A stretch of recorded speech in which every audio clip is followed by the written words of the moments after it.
Spremamo njive za setvu krompira. Pre ovoga smo podvrljali da bi se lakše i sitnije isfrizirali. Kao što možete da vidjeti.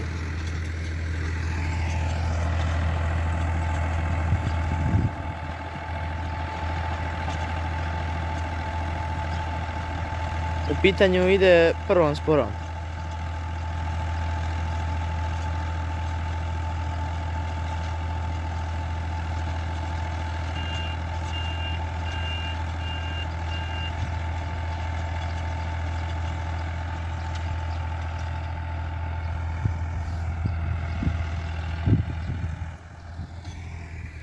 Njiva ima 60 stari. Ovdje nam je bio ječam. I kupus.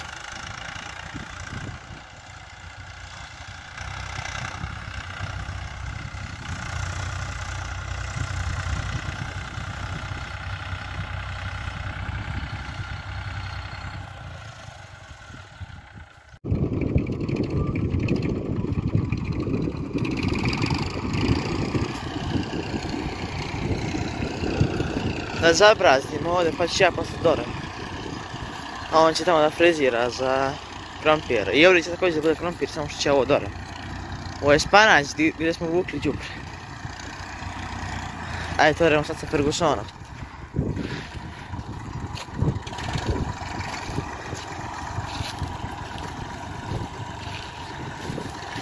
Meko je ovdje, nije. Je laka je zemlja, zabut.